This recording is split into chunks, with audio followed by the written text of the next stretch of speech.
in Ulaanbaatar. From here, from Chinggis Khan Square, we will start our journey through Mongolia.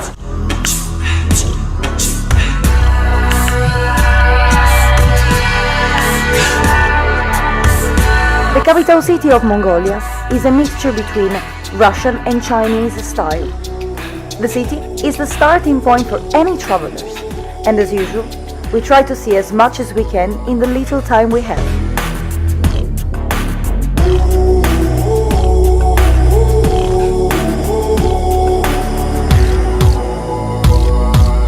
We're now at the Black Market, the most famous market in Ulaanbaatar.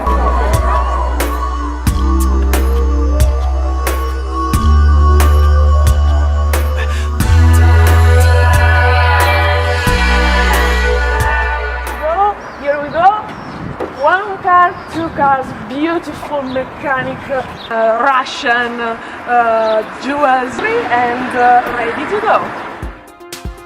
Finally, we have our cars, and we start driving towards south, towards the Gobi Desert.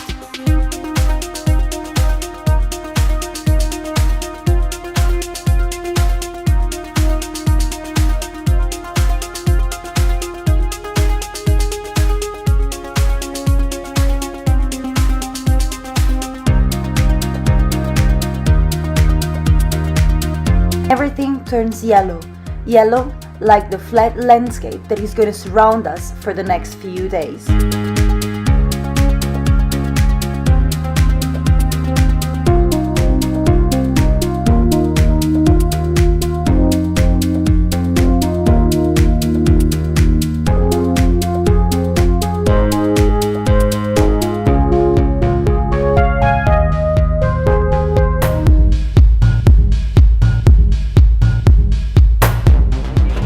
Bravissimo! Dai un po' di gas, accelera un po', accelera un po'. Accelera un po'. Second day. We're going to Gobi Desert. Once we enter the Gobi area, we head towards the Yolinam Canyon.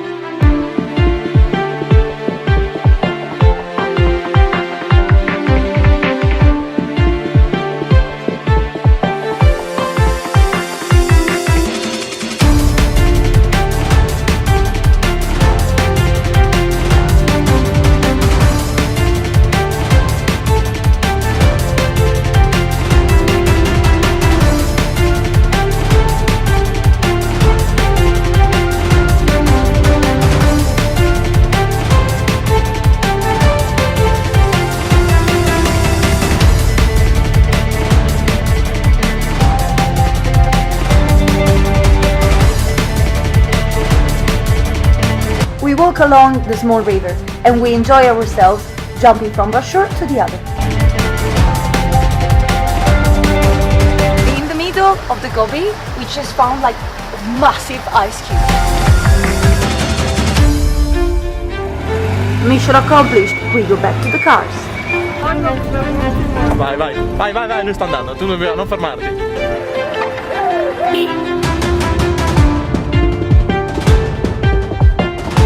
The Gobi is the second largest desert in the world, and it's not only sand dunes, but also mountains and dry lands.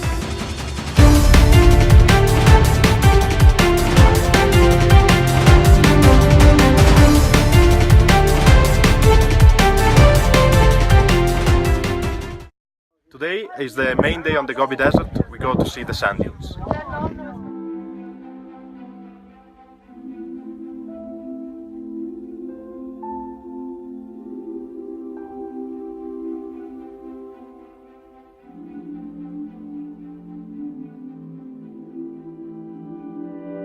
Are here where the sand dunes are, and we will try to climb them. So let's give it a go. Sand dunes run for over 100 kilometers, and their top can reach up to 300 meters. We choose the right way to climb the mountain.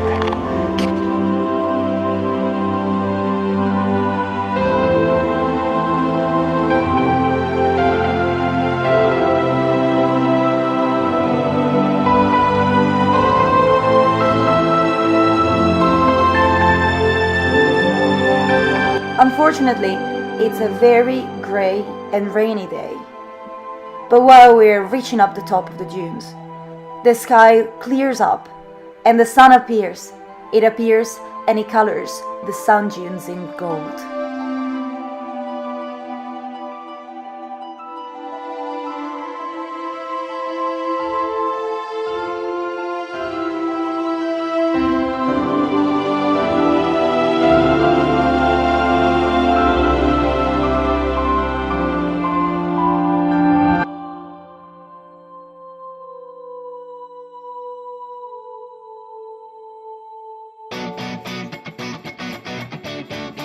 Today we changed directions and we head northwest. We constantly off roads and of course we started having some troubles with the cars.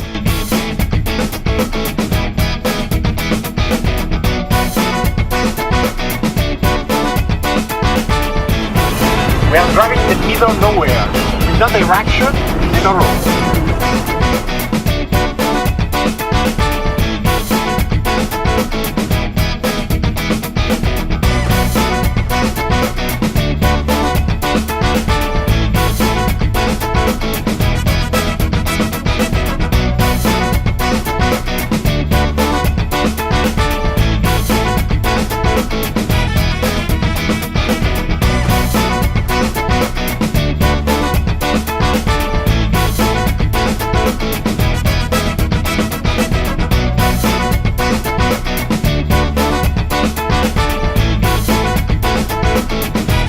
Today to the Orhon Valley, we're gonna pass through two high mountain passes and we're gonna see the Orhon Valley.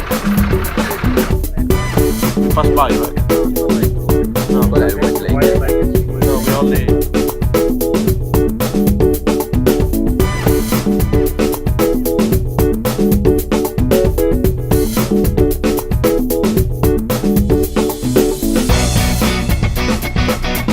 Suddenly, one of our car breaks down and we have to stop and ask for help to one of the local family. They still live in traditional tents and they still follow their ancient traditions.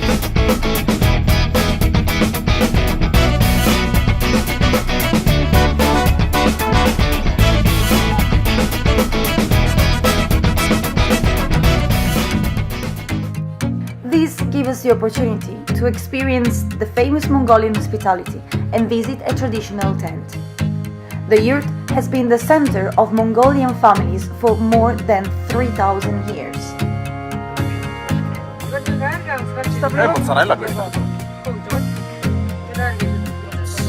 Someone like around 10,000 euros. Oh, really? Wow, yes, trust me.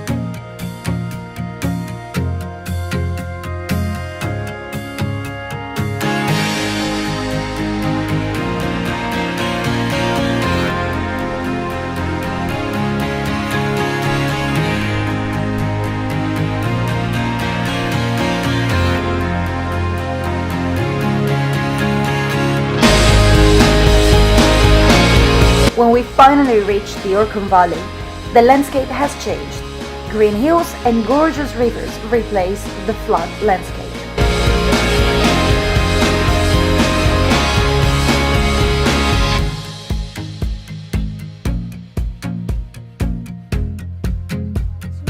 This is a ghers, only real Mongolian typical house. In the middle you can find the fire, the real things that join the family.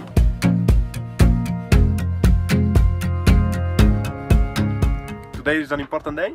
We are in the middle of our journey and we are going to see what is left of the old Mongol capital of Karkhorin.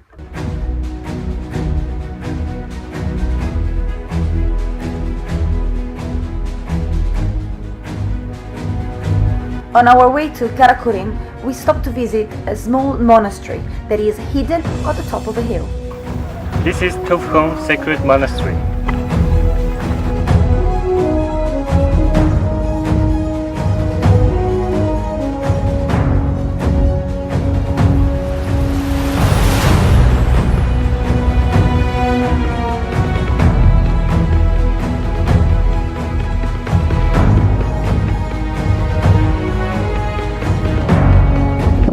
This is what is left from the ancient Mongol Empire, Karkhorin, and it was destroyed in 1500. And then they used basically all the ruins to build the temple that is at my left-hand side.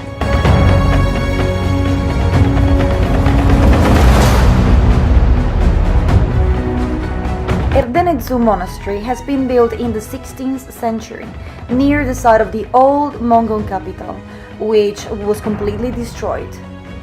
The Turtle Rock is the only original stone left.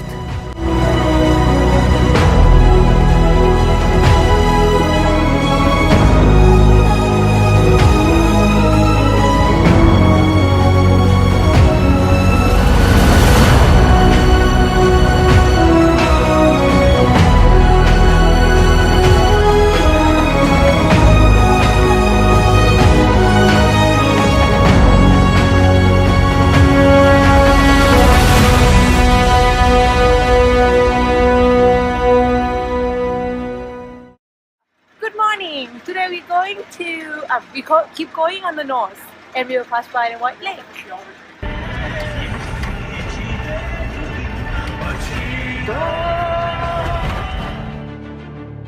We keep driving north. The weather is changing.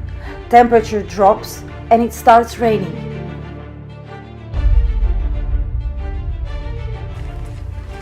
The colors of the volcanic crater are definitely matching this miserable day. Freddo. Bellissimo, ed è una buona scusa per mangiare.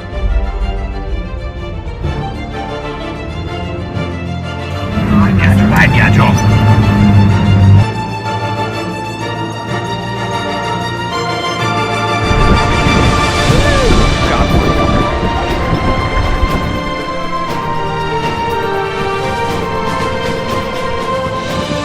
We're at the White Lake now. We have a technical problem. The fan of the engine is broken due to our river crossing.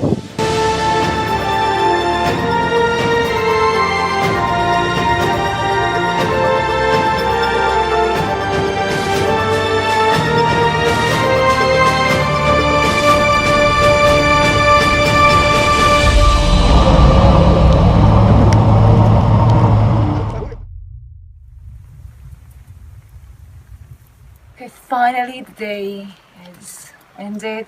So now finally we got to the camp. It's 2 a.m. in the morning. The only thing we want to do is just go to sleep. And here we go. We spent the night crossing rivers, going through snowstorms, and now we are here direction to Lake Kosvogol.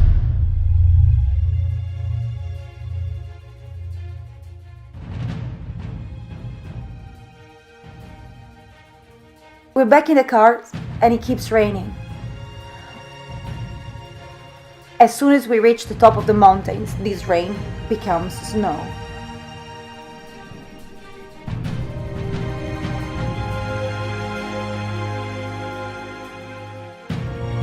With our winter equipment, we spend more than 4 hours stuck on a mountain pass.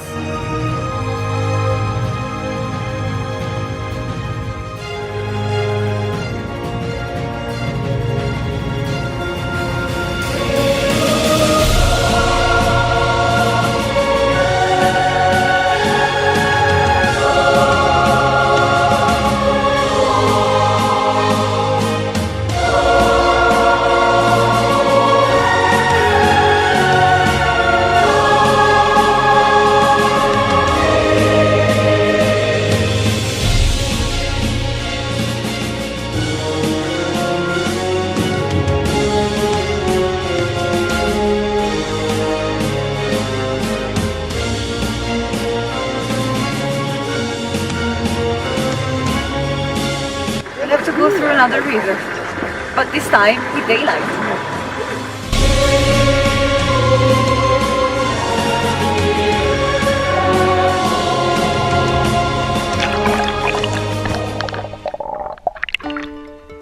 After almost 12 hours of non-stop driving, we finally reached the Kosvogol Lake. We're now in the north, near the Russian border.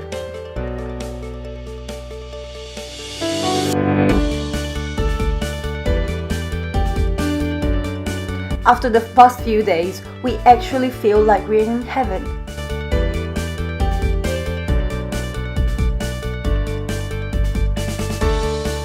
Beautiful sunny day on Lake Kosbogol, and the kids here are playing. The lake contains 2% of the total still water in the world and is one of the favorite holiday places for the locals. We finally have some time for ourselves. Some of us take a boat, some prefer horse riding, and someone decides to swim in the freezing water.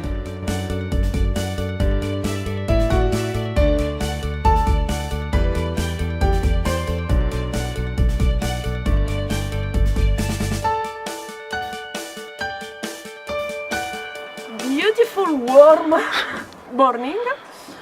We are now leaving the lake Osgol towards our trip back to Ulaanbaatar.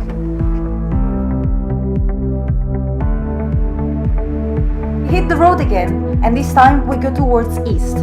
Along the way, we briefly stop at Erdenet.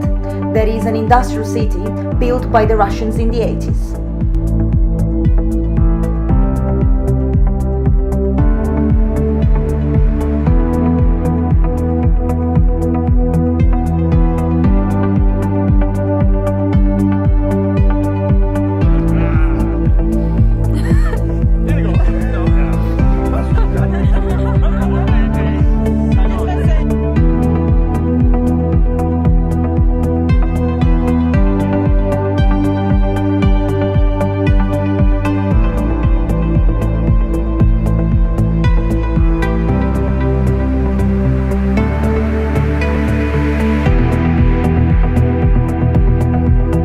In Erdenet, a typical industrial city in Mongolia. You can see a typical Russian industry, similar to an Holocaust nuclear.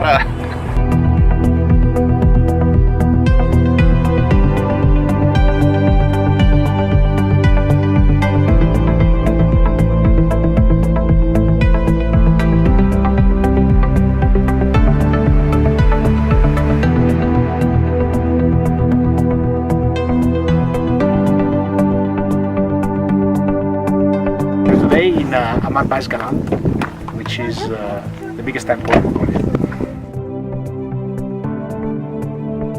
The Galant Monastery is one of the 3 main temple sites.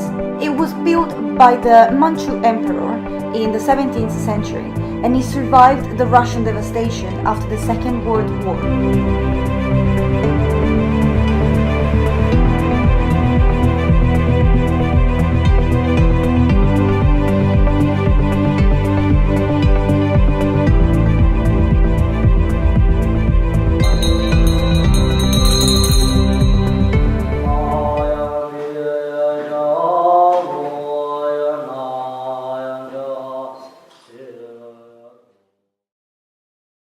Morning! Today is our last day in Mongolia, and now we are going back to Ulaanbaatar.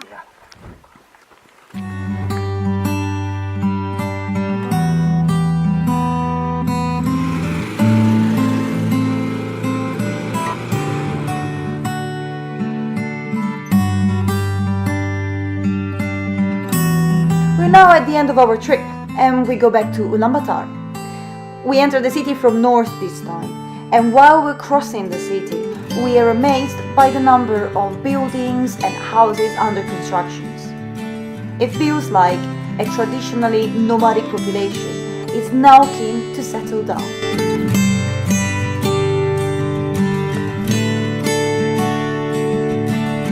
But before we leave the country, we still have to try one of the typical Mongolian dish. Warning! The following footage contains strong food violence. We are about to taste sheep's head, that is one of the delicacies in the Mongolian cuisine.